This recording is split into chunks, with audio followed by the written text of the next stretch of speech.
Wasatch Report, shooting straight on everything from prepping to politics.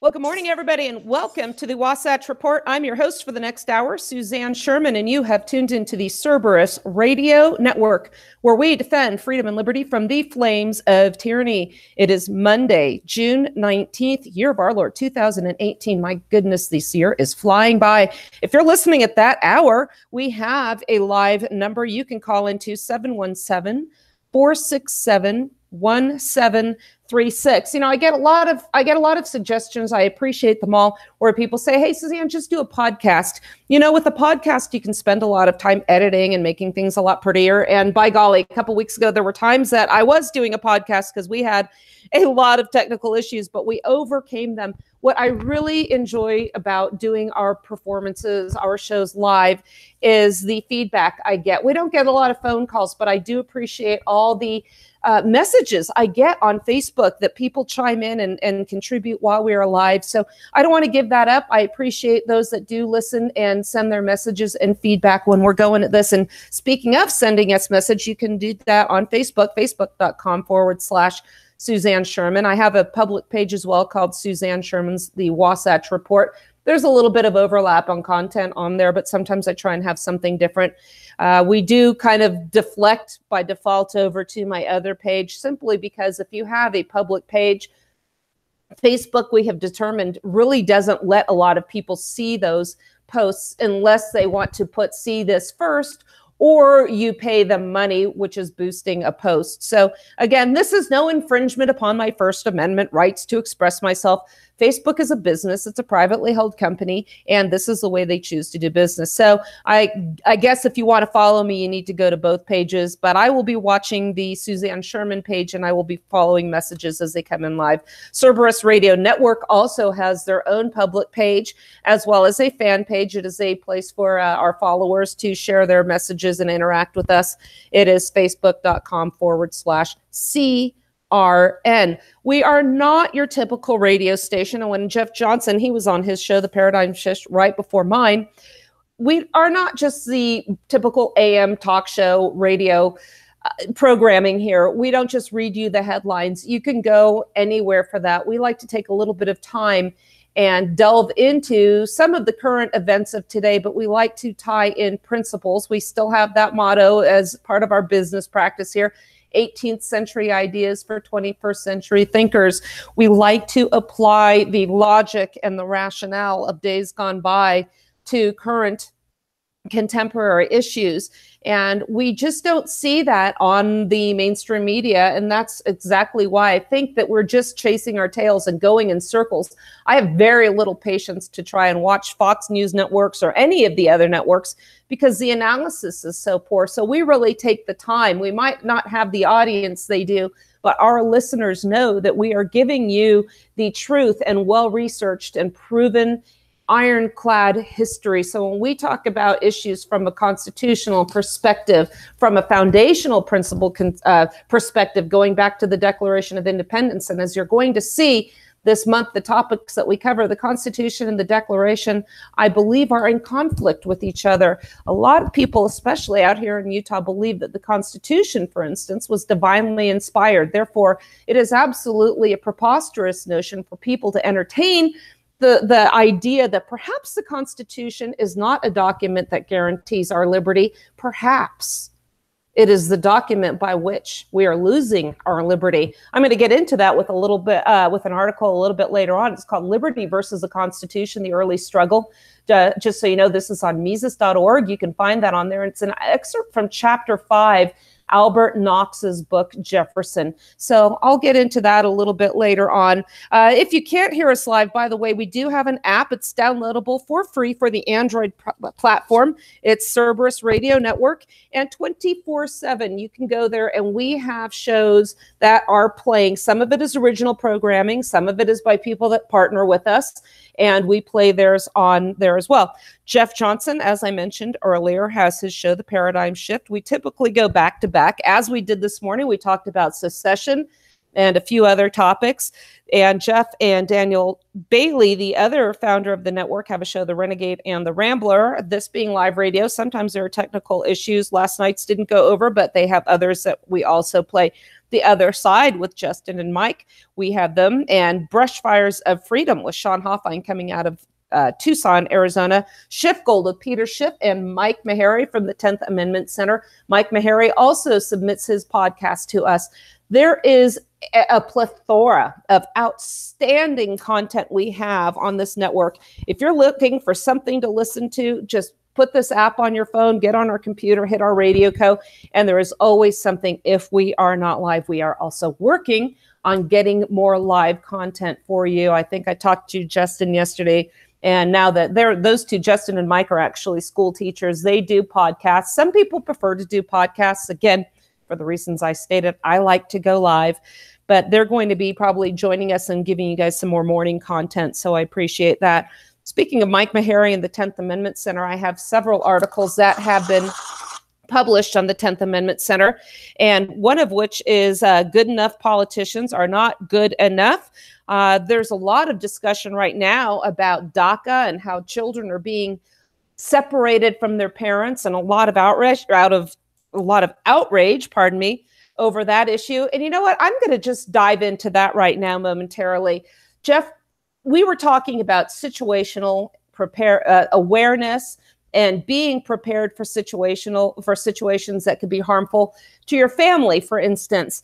Now, I'm conflicted here because we have to ask ourselves, are laws moral? Are they just? Or are we going to go by the law is the law?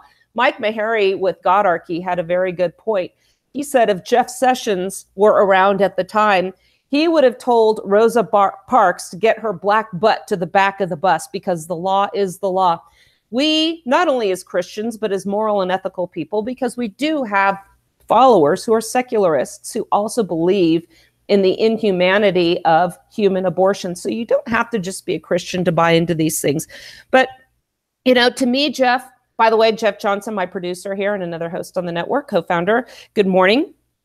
Good morning, Suzanne. You know, on your show, we were talking about trying to keep safe in dangerous situations.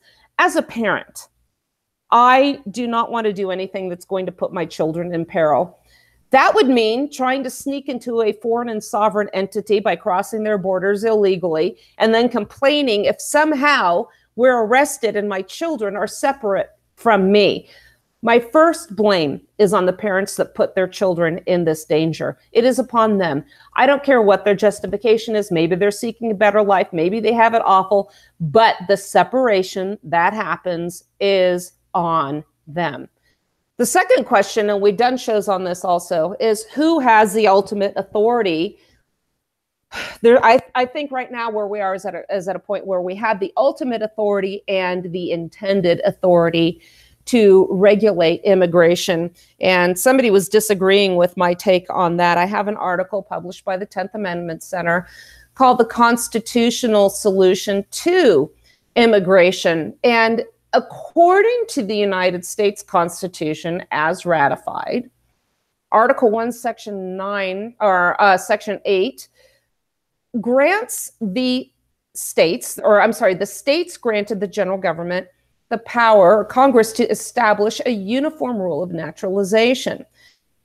Now, naturalization is not the same as immigration, and I have people who have said, yes, they are the same thing. Naturalization refers to who may become a citizen of the United States. Congress has delegated the power to determine uniform rules of naturalization. That's not the same as who can come within the territorial borders of the sovereign and independent states. And Jeff, this ties into what you had in your show earlier. Were the states sovereign? Were they independent? Do they have the right to secede? We don't always have to look to the language of the Constitution. In fact, I'm going to do another show on that, on textualism, because that does seem to get us on off track at some points. So I want to digress for a moment. What kind of a union did we have? What did we set up a national government? Did we set up a federal government? Is there a difference? We tend to confuse the two and conflate federalism to nationalism. A federal government is one in which we assented to. That was a central government, had limited responsibilities, and the states were to provide them with adequate resources with which to pursue those responsibilities. Let me refer you to Federalist number 39, where Madison wrote that the act of establishing the Constitution would not be a national but a federal act. Well, what does it mean? He said, it appears that the Constitution is to be founded on the assent and ratification of the people of America, given by deputies elected for this special purpose. But on the other hand, this assent and ratification is to be given by the people, not as individuals composing one entire nation. Now, Jeff, this goes back to what you were talking about with Bledsoe's book, Is Jefferson Davis a Traitor? But as composing the distinct and independent states to which they respectively belong. It is to be the assent and ratification of the several states, derived from the supreme authority in each state, the authority of the people themselves. The act, therefore, establishing the Constitution will not be a national, but a federal act. So if you take that into consideration, as I said with California, for instance, if they want to become a sanctuary state, it is their right as a sovereign and independent nation to do so. The problem kicks in where everybody starts complaining that, well, the problem is these people cross the California borders, and now other states have to support California's bad decision-making. Well, ladies and gentlemen, that's through no fault, really, of California in and of themselves. That is through the nationalization of this continental landmass, where the national, not the federal government, is handing out benefits. The Supreme Court has ruled that these kids must be educated. The local governments, the local communities are not allowed to keep these kids out from their community schools. Why? Because we don't want to make them pay for the acts of their parents, criminal though they may be. So sovereign entities would be reluctant, if we did not have these federal benefits and federal mandates, to surrender this authority to determine who can live within their borders. Local policy and social decision-making was really intended to be left with the states. Remember, that's the heart and soul of the 9th and 10th Amendments. The very essence of the federal system that was consented to here with the national system here, these decisions affecting 320 million people and counting are made by a select few. We don't have a representation here. We don't have our scale here. We don't have local control here. This is what we went to war to escape from, a system which was in effect parliamentary sovereignty, where anything Parliament did was de facto constitutional because they didn't have a written constitution. And that's what we have devolved into here. We have a written constitution, and the government that it was handed to just really has jumped the rails and overthrown the restraints. Again, I'll get into that a little bit later. So read my article, 10th Amendment Center, the Constitutional Solution to Immigration. This has been in the news a lot, and this really goes back to applying these thoughts of the days gone by. They are still relevant, and we're seeing this with all the brouhaha over DACA. Remember, with all the distraction of North Korea, with all the distractions we've got going on right now, Paul Ryan last week said that he wanted to push through amnesty. So watch the other hand. Some of the articles I also have out are about national reciprocity, that it is a Trojan horse, Church of the National Government, AR-15s, muskets to AR-15s. Why have we surrendered the premise? We have given up on the premise that we have a right to be equally as well armed as our armed forces and law enforcement. So, and then also another one on marijuana. Speaking of marijuana, Texas, going to jump the rails here a little bit, change subjects really quickly. I didn't mean to get that into immigration. The Texas Republican Party endorses marijuana decriminalization. I had Ben McClintock from Defending Utah on a few weeks ago, and Utah is presently going through an initiative. I believe now it's going to be qualified on the ballot. Boy, there has been a lot of contention over this issue and signatures being illegally removed from this ballot. And medical marijuana is being proposed in Utah. I oppose this because it's going to set up another huge government bureaucracy. Perhaps it will eventually allow for legalization of marijuana for recreational users in Utah. I don't know if it will or not. The solution really is one that the Texas Republican Party is endorsing in right now, and that is decriminalization. And when Ben was on, we were saying that we support decriminalization, not legalization. What you're seeing in the states that have legalized marijuana, even for recreational use, is the establishment of a huge government bureaucracy. That is going to be the point here in Utah. We're going to establish a bureaucracy, an organization.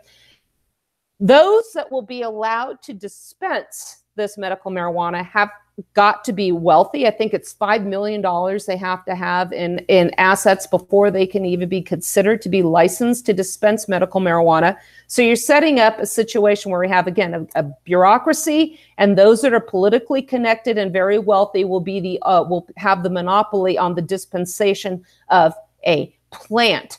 Delegates at the Republican Party of Texas convention on Saturday voted to approve a platform planks endorsing marijuana decriminalization, medical cannabis, and industrial hemp. When you have decriminalization, people say, what's the difference? You do not have the government bureaucracy. You don't have the crony capitalism. You don't have the high taxes. I think the California tax on marijuana is over 40%. Well, when you have a high tax, you defeat the purpose of legalization, which is really, or should be, to cut back on crime.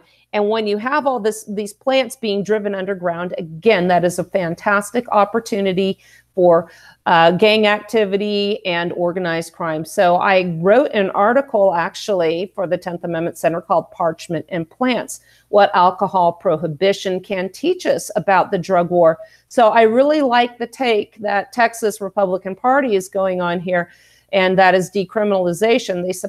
Here's a quote that says, "We support a change of the law to make it a civil, if not a criminal offense, for legal adults only to possess 1 ounce or less of marijuana." You know, I don't even think this goes far enough.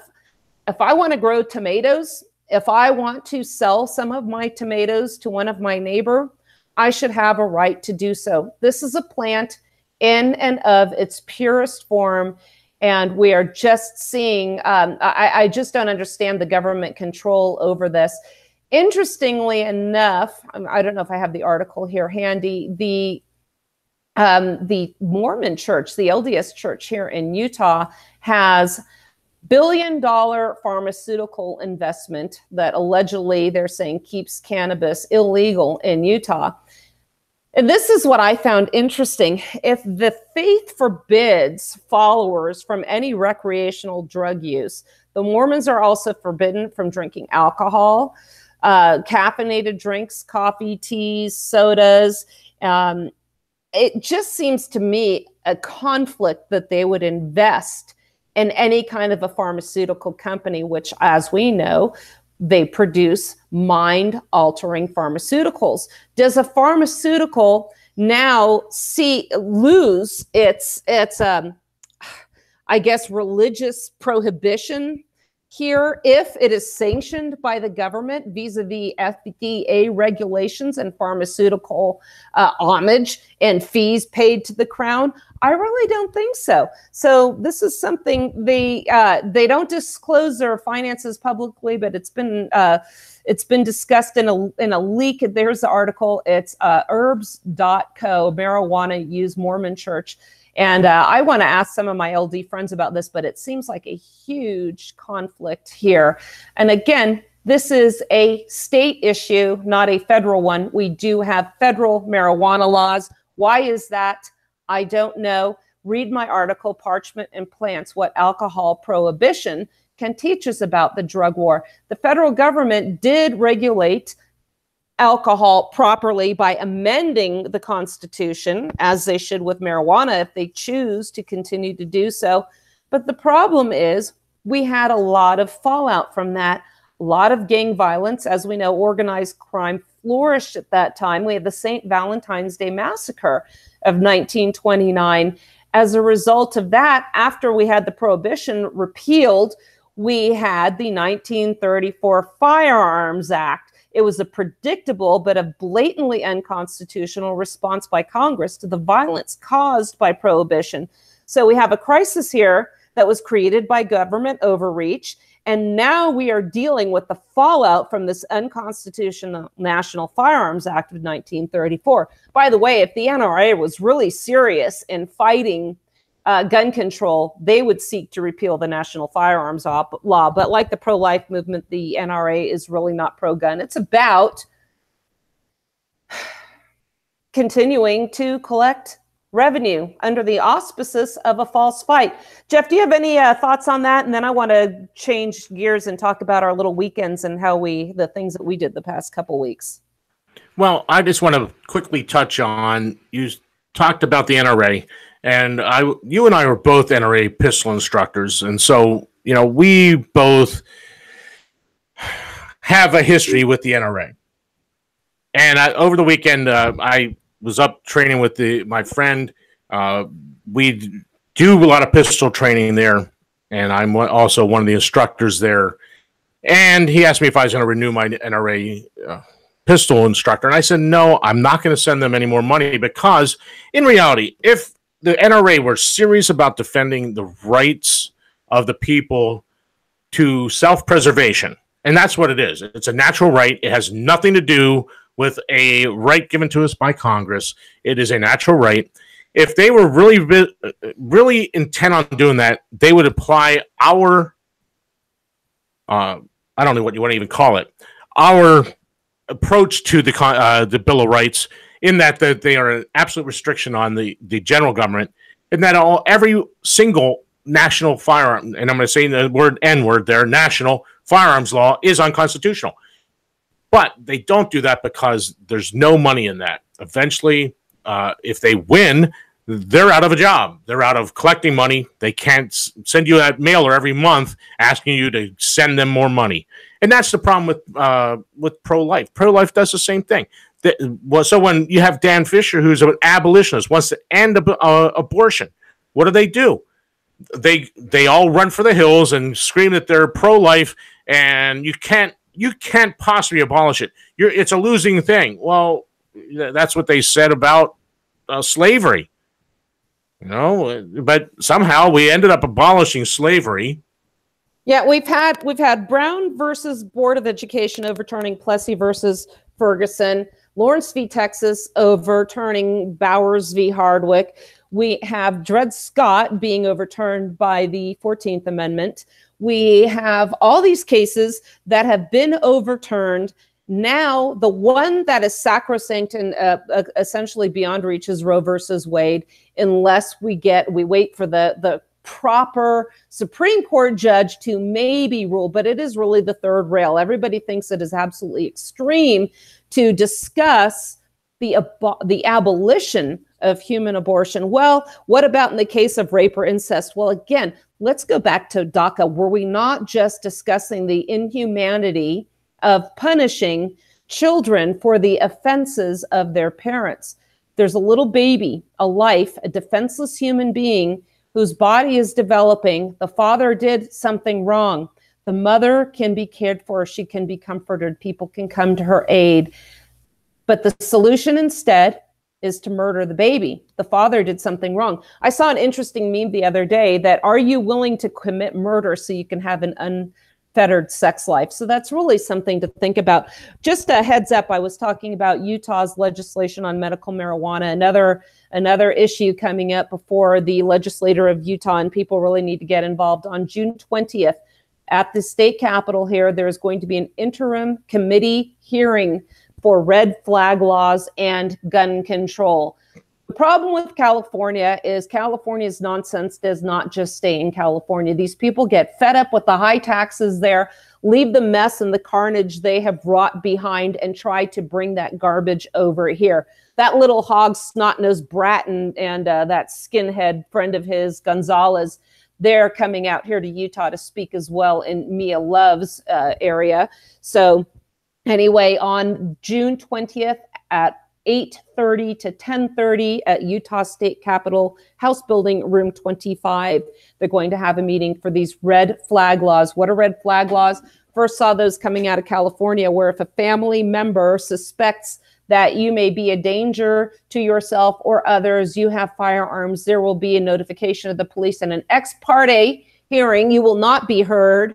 And if it is adjudicated against your favor, expect a knock on your door and your guns to be taken. Again, this is not a Second Amendment issue.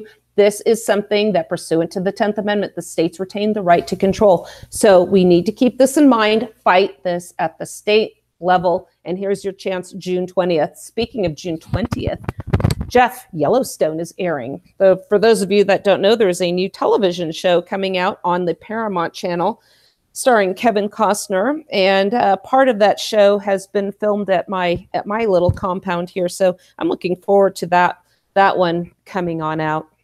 Yes, I've been kind of looking forward. They've been really playing a lot of ads for it the last few days. And so I'm kind of looking forward to the show coming out. And besides, I'll recognize some of the scenes, especially you said they had some exterior shots in some of the earlier ones here, I think you said, or something along that line.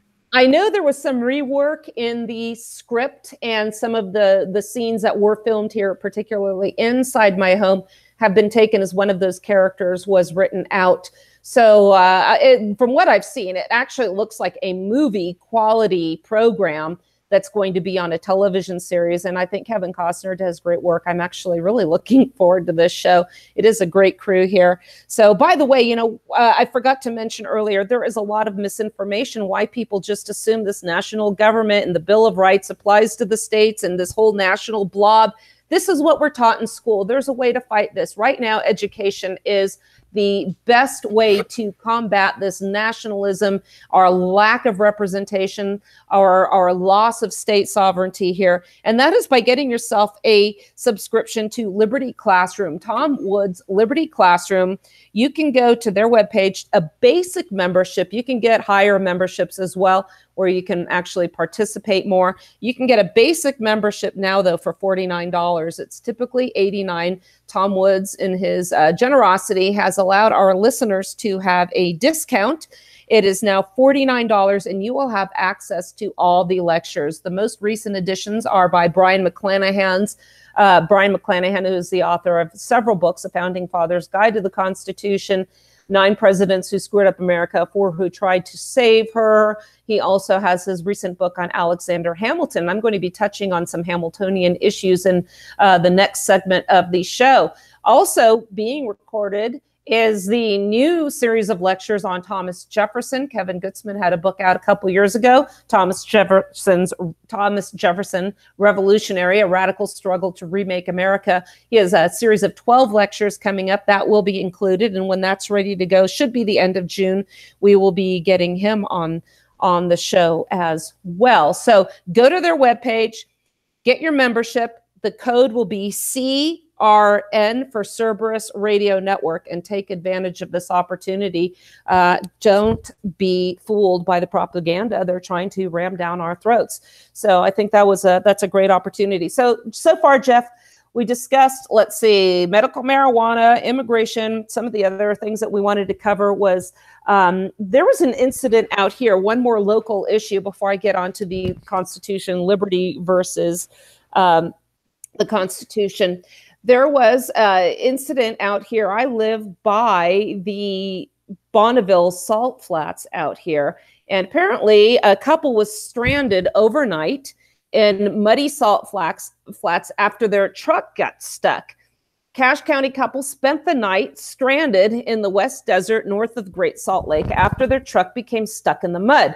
They were rescued by a Union Pacific maintenance crew. Lots of people have said there's nothing to see in this part of the desert, but it is actually a beautiful area, but it is very remote, and people like to get away from it all, according to Chief Deputy Dale Ward of the Box Elder County Sheriff's Office. There is a lot to see out here in Utah. You got to understand one thing, though. Here in Utah, we measure distance in hours, not miles. You have to be prepared. We talk about this all the time. When you go sightseeing around Utah, you better have a kit in your vehicle in case you get stranded. The sheriff says here, you get out in the West Desert, you don't have any cell coverage, so the phone can't help you at all. And that's kind of an issue. People get out in these places, and then if something goes awry, there is no means by which they can reach out for help. And oftentimes they've made the mistake of not telling people where they're going. There's a place where we drive to Evanston where I'm about 20, 30 minutes outside of cell phone coverage, and it is going through open range on a dirt road. When I'm going to take that drive, I'll let a friend know, hey, I'm driving through the basin. If nobody hears from me, in a while, this is where I am. You have to make these plans.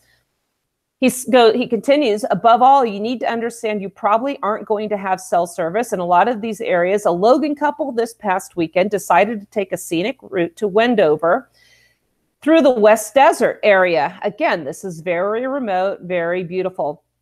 They got stuck in a bit of the salt flats near what they call the Hog-Up Mountains, and there's no cell service.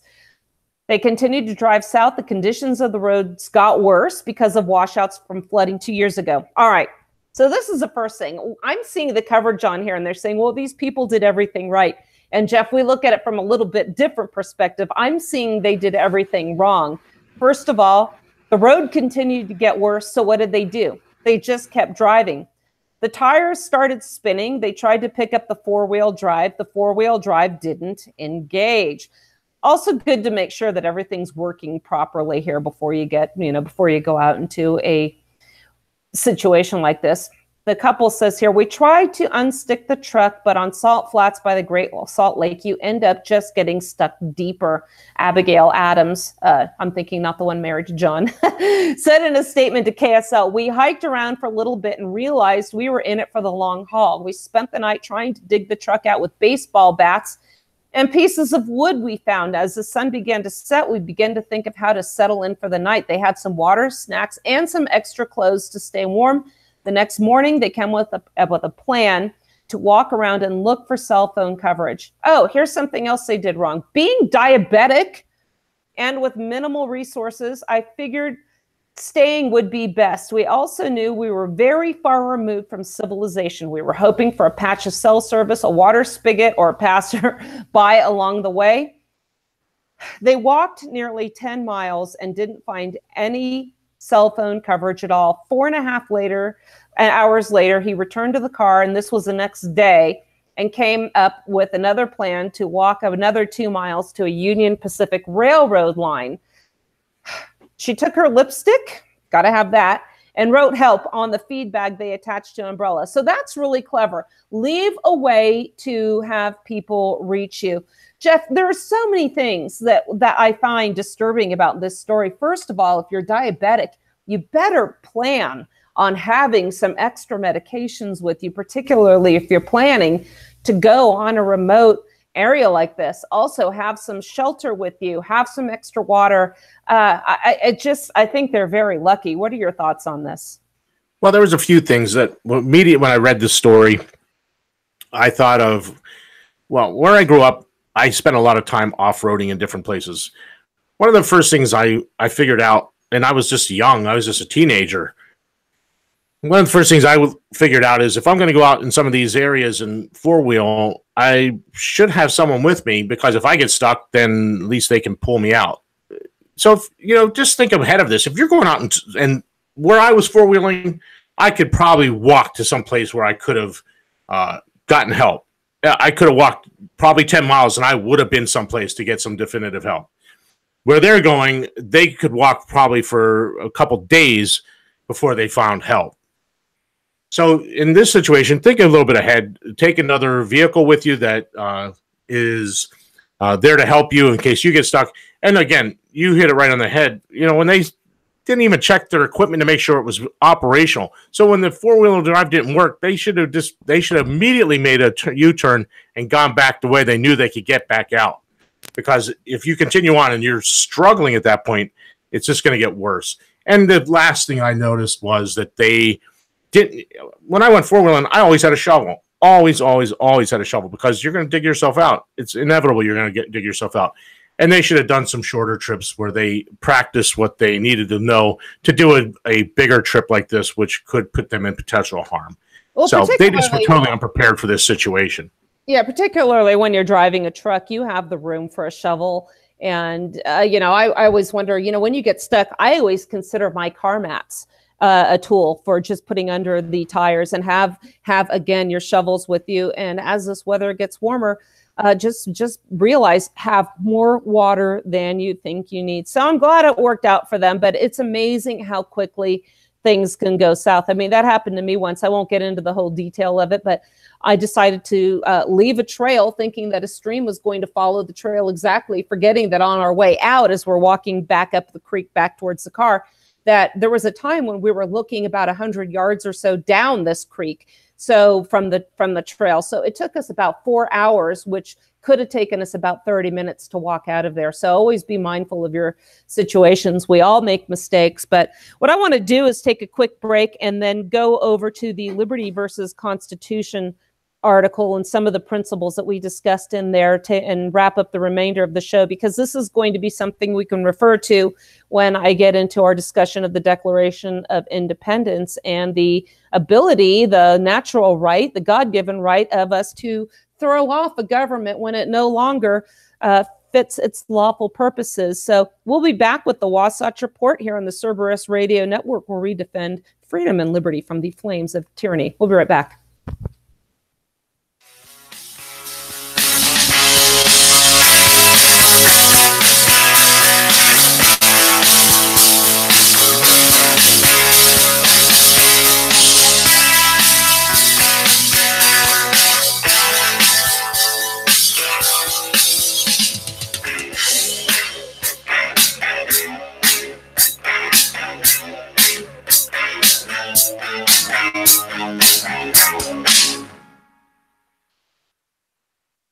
Fair enough. Okay, Roger, your special subject tonight is the economies of the European community. Your time starts now. Best of luck. Thank you. How much does Greece owe, Roger?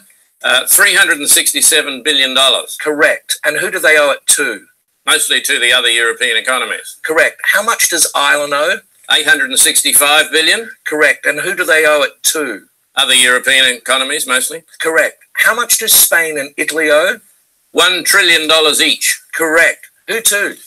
Mainly France, Britain and Germany. Correct. And how are Germany, France and Britain going, Roger? Well, they're struggling a bit, aren't they? Correct. Why?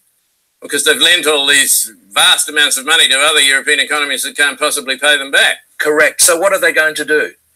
They're going to have to bail them out. Correct. Where are they getting the money to do that, Roger?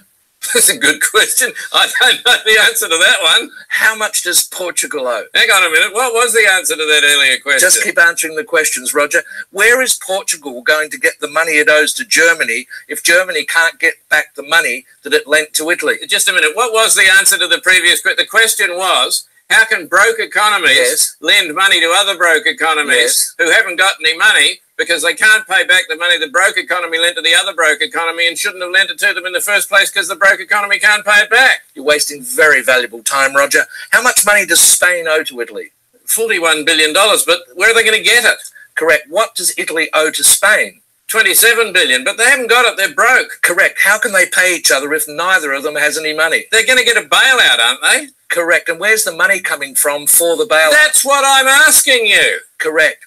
Why are people selling the European currency and buying the US dollar? Because the US economy is so much stronger than the European economy. Correct. Why is that, Roger? Because it's owned by China. Correct. And very well done. And after that round, you've lost $1 million. I've lost $1 million. I thought you said well done. Yes, well done. You've only lost $1 million. That's an extraordinary performance, Roger. I've only lost $1 million. Very well done. And that's quite good, is it? Oh, it's excellent. Sell everything immediately. Quickly. Cerberus Radio Network, protecting liberty and freedom from the flames of tyranny.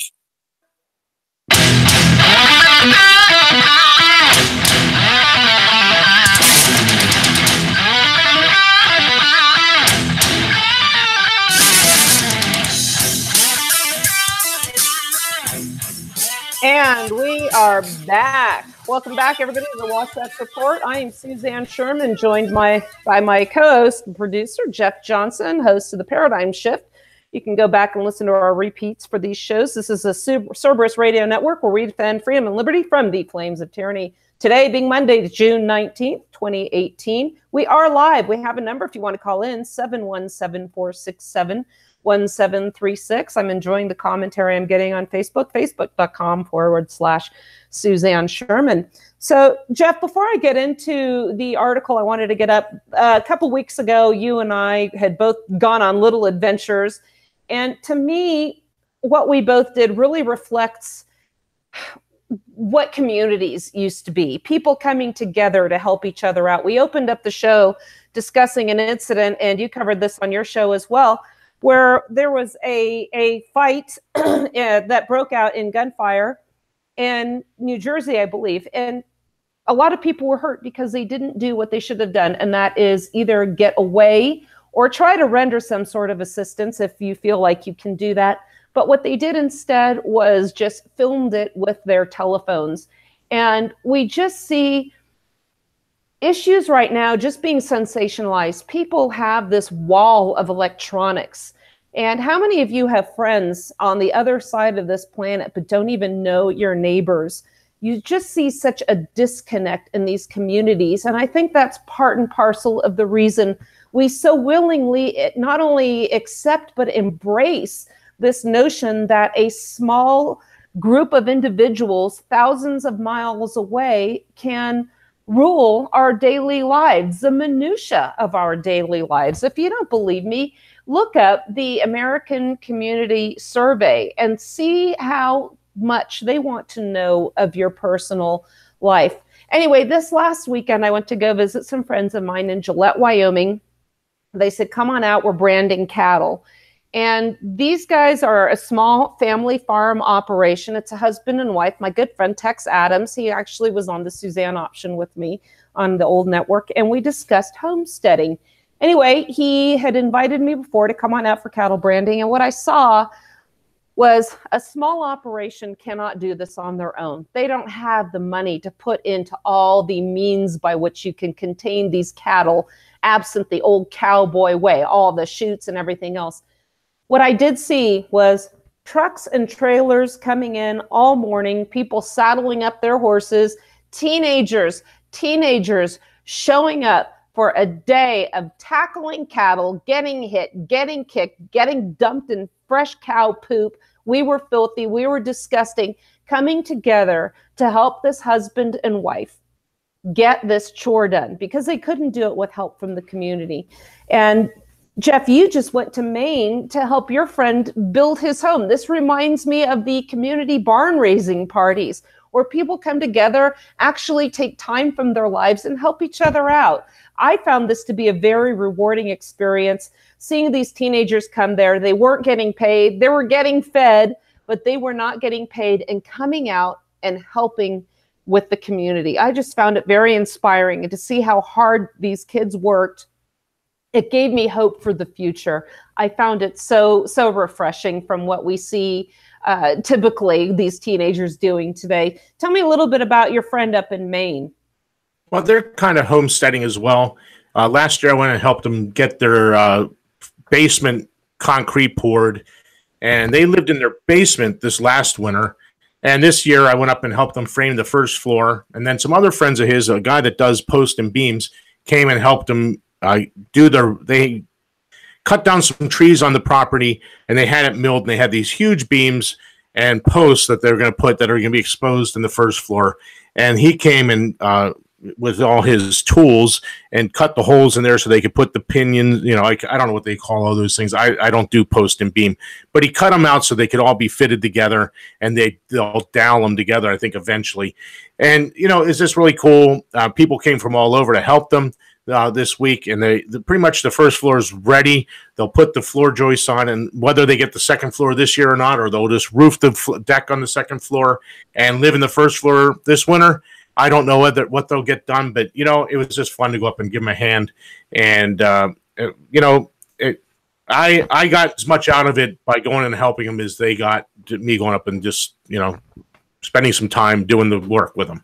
You know, and this is how that small community and the preparedness lifestyle really comes into play, because if there ever is a disaster, it shows how people can come together and assist each other. And this is the heart and soul really of our show, of understanding where government is failing. And if it does fail, or for whatever reason you need to come together as a community, we already know how to. And we can be a beacon of light. We can inspire people to learn from where the government made its mistakes and how we can get past it, because we're going to know how to survive absent government resources in the event they go away.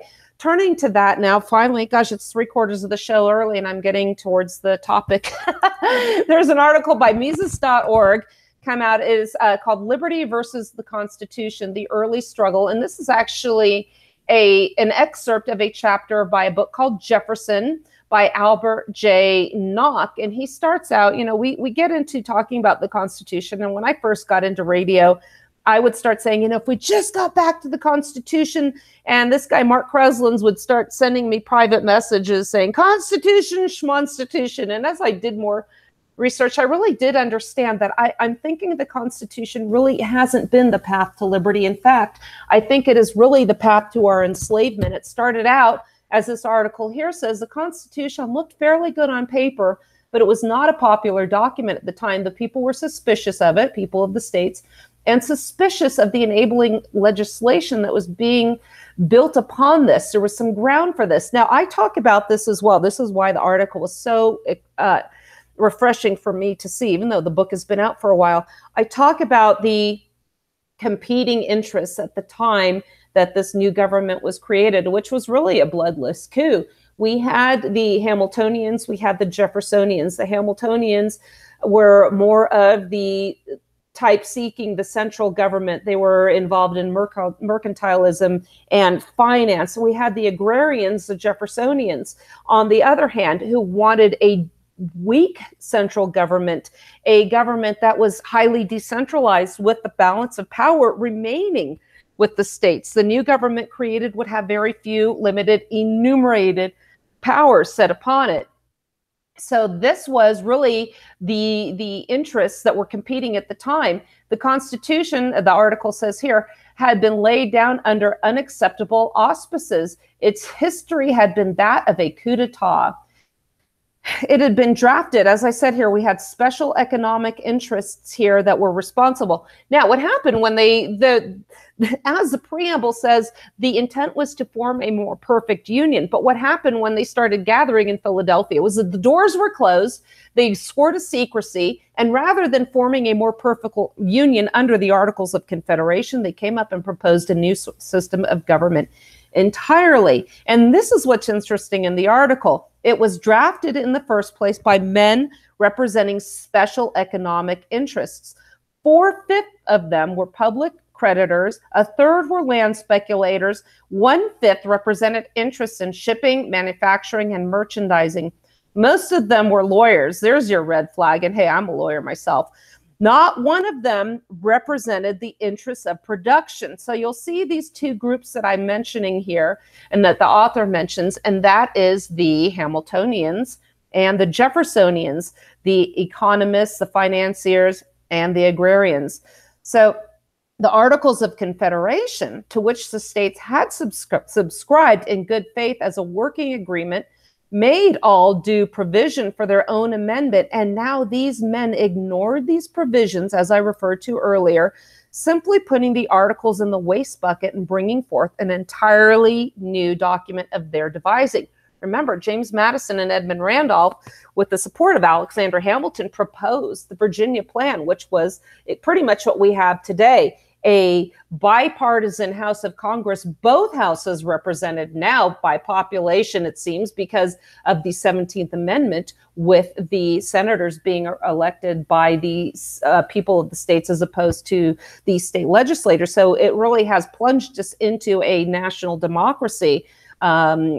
Intentionally, unintentionally, you decide. So they had methods that were obviously intended to defeat the popular will at this time. When the Constitution was promulgated, economic interests in the several states had laid hold of it and pushed through in the ratification process, the state conventions. So what we had here, Thomas Jefferson said that, oh, here, let me go back a minute. Here, the article says, and this is important, the most disturbing fact of all of the Constitution, the administration of government under this new Constitution remained wholly in the hands of the men who had devised this document or who had been leaders in the movement for ratification in the several states.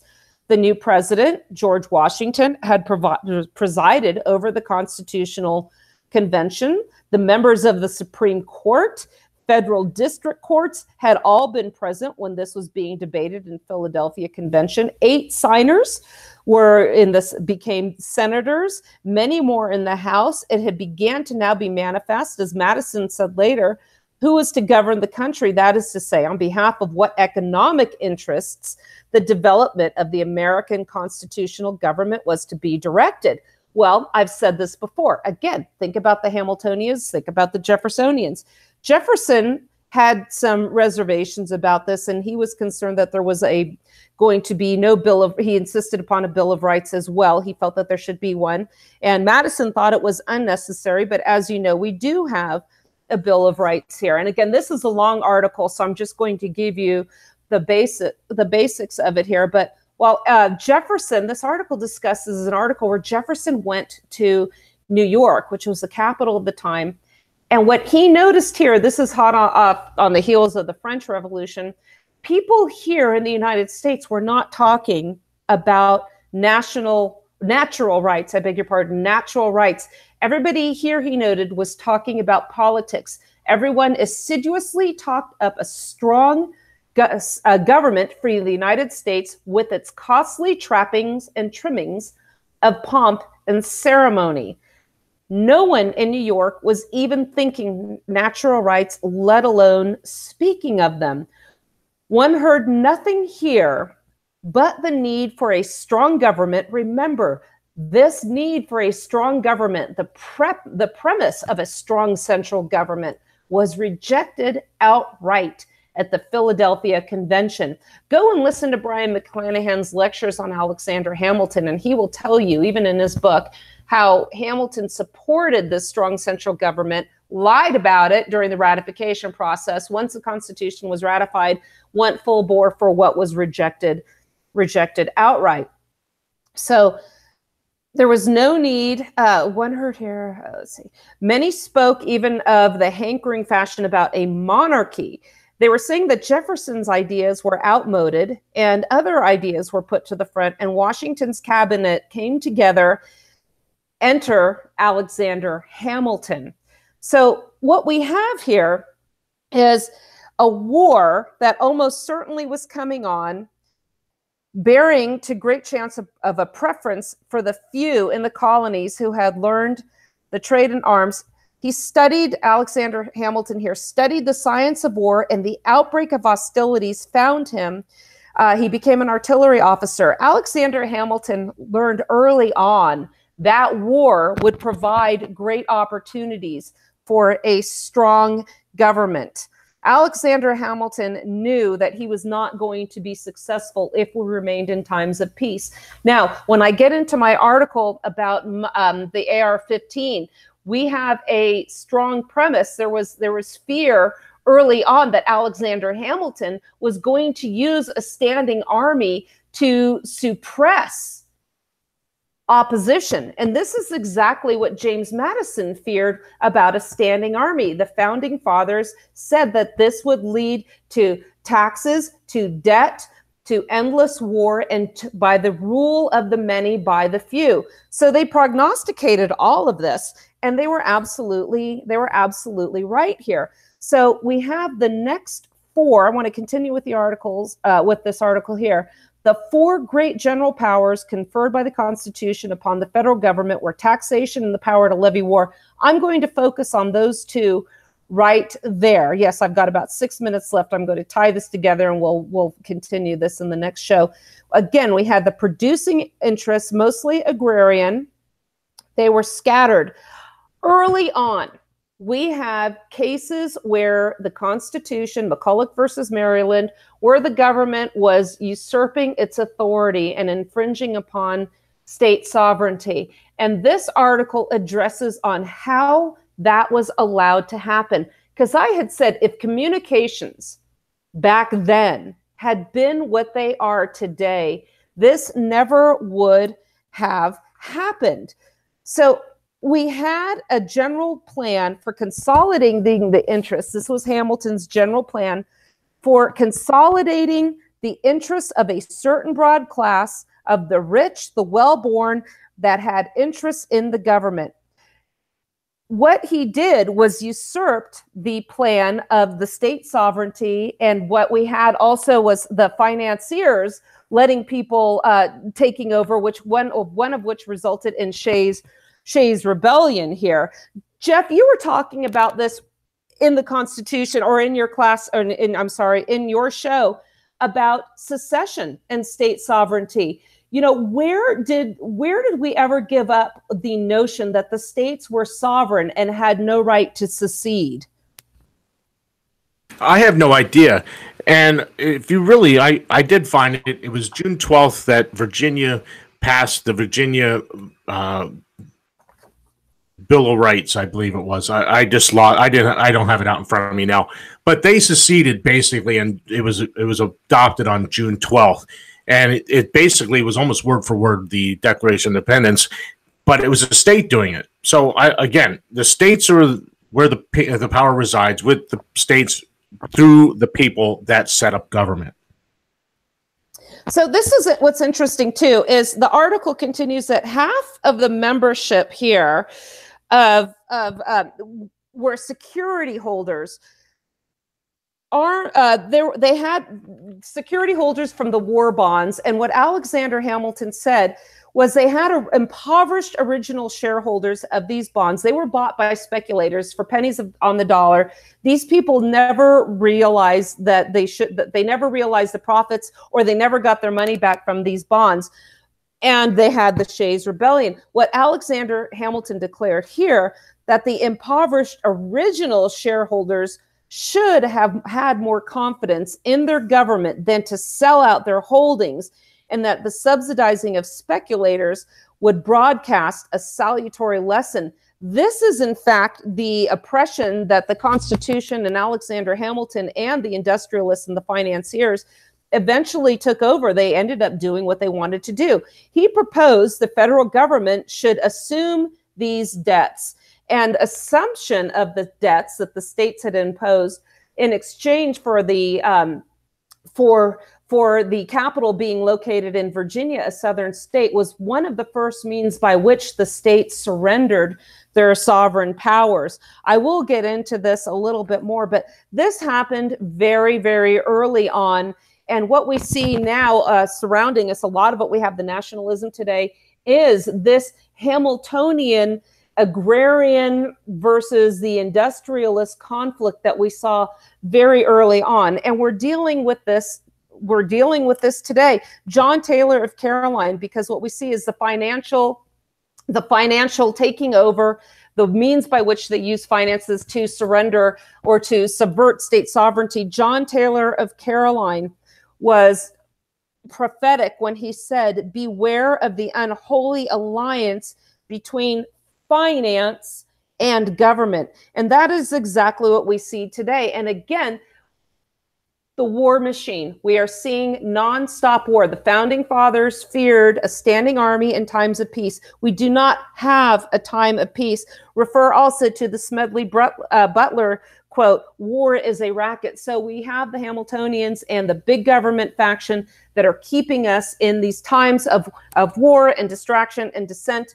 And we are losing our state sovereignty. And that's why we're having these battles. A couple weeks ago, I had a show on the cake issue in Colorado, where the federal court came and imposed, the Supreme Court came in and Kennedy told people, these gay rights movement, how exactly they can subvert state sovereignty. And the next opinion is going to be on a mandate that caterers across this continental landmass go ahead and will be forced to bake cakes for these individuals. Jeff, did you want to have something to say? I'll have to wrap this up on another show. No, we are out of time. Oh my goodness, that went way too fast. All right, everybody, we'll be back later on in the week. This is Suzanne Sherman, Jeff Johnson on the Wasatch Report on the Cerberus Radio Network, defending freedom and liberty from the flames of tyranny. Have a great day.